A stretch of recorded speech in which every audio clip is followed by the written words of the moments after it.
होली की रात थी। पूरे गांव में रंग, हंसी और ढोल की आवाज गूंज रही थी। बच्चे गलियों में दौड़ रहे थे, लोग एक दूसरे को रंग लगा रहे थे और हर घर से मिठाई की खुशबू आ रही थी।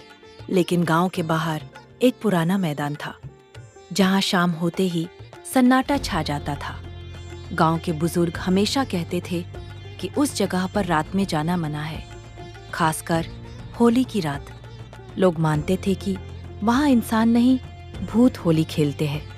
गांव में रहने वाला एक लड़का था, जिसका नाम अर्जुन था।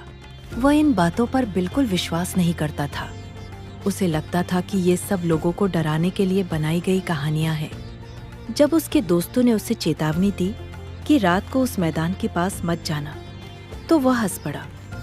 उसने कहा कि अगर सच में भूत होते तो अब तक किसी ने उन्हें देख लिया होता। उसी समय उसके मन में जिद आ गई कि वह खुद जाकर सच पता करेगा। रात गहरी हो चुकी थी। गांव के लोग होली खेलकर अपने घरों में सो चुके थे। चारों तरफ शांति थी, बस कहीं कहीं कुत्तों के भौंकने की आवाज सुनाई दे रही थी। अर्जुन धीरे धीरे गांव के बाहर वाले रास्ते पर चल पड़ा। जैसे जैसे वह मैदान के करीब पहुंचता गया, हवा ठंडी होती गई। अचानक उसे दूर से ढोल की धीमी आवाज सुनाई दी, जैसे कोई सच में वहां उत्सव मना रहा हो। और मैदान में कदम रखते ही उसकी चाल रुक गई। सामने आग जल रही थी। आग के चारों तरफ कई लोग गोल घेरा बनाकर नाच रहे थे। उनके शरीर पर रंग लगा था, लेकिन उनकी हरकतें अजीब थी। वे जमीन को छुए बिना हल्के हल्के घूम रहे थे। अर्जुन की रीढ़ में सिहरन दौड़ गई। तभी एक औरत धीरे धीरे उसकी तरफ बढ़ी। उसके लंबे बिखरे बाल थे और पैर उल्टे थे। उसका चेहरा रंग से ढका था, लेकिन आंखें पूरी काली थी। वह मुस्कुराई और बोली, इंसान, हमारी होली में स्वागत है। अर्जुन का गला सूख गया। वह पीछे हटना चाहता था, लेकिन उसके पैर जैसे जमीन से चिपक गए थे।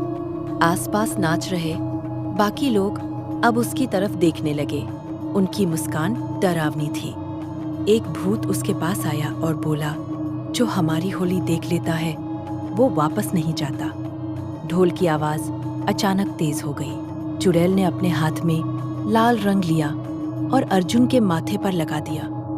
जैसे ही रंग उसके माथे को छुआ, उसे चक्कर आने लगे। उसे लगा जैसे उसकी ताकत कोई खींच रहा हो। डर के बीच उसे अपनी दादी की बात याद आई। दादी हमेशा कहती थी कि मुसीबत में भगवान का नाम लेना चाहिए।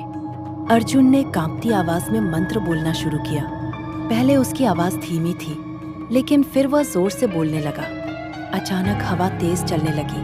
आग की लपटें ऊंची उठ गई। आग की रोशनी चमकने लगी और एक एक करके भूत धुएं में बदलने लगे।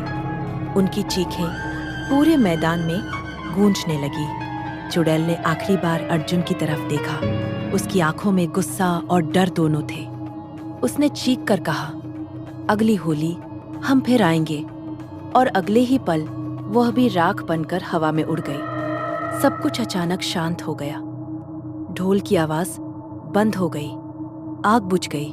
मैदान फिर से खाली हो गया, जैसे वहां कभी कोई था ही नहीं। अर्जुन की आंखों के सामने अंधेरा छा गया और वह बेहोश होकर गिर पड़ा। सुबह गांव वाले उसे मैदान के पास पड़े हुए मिले। जब उसकी आंख खुली, सूरज निकल चुका था।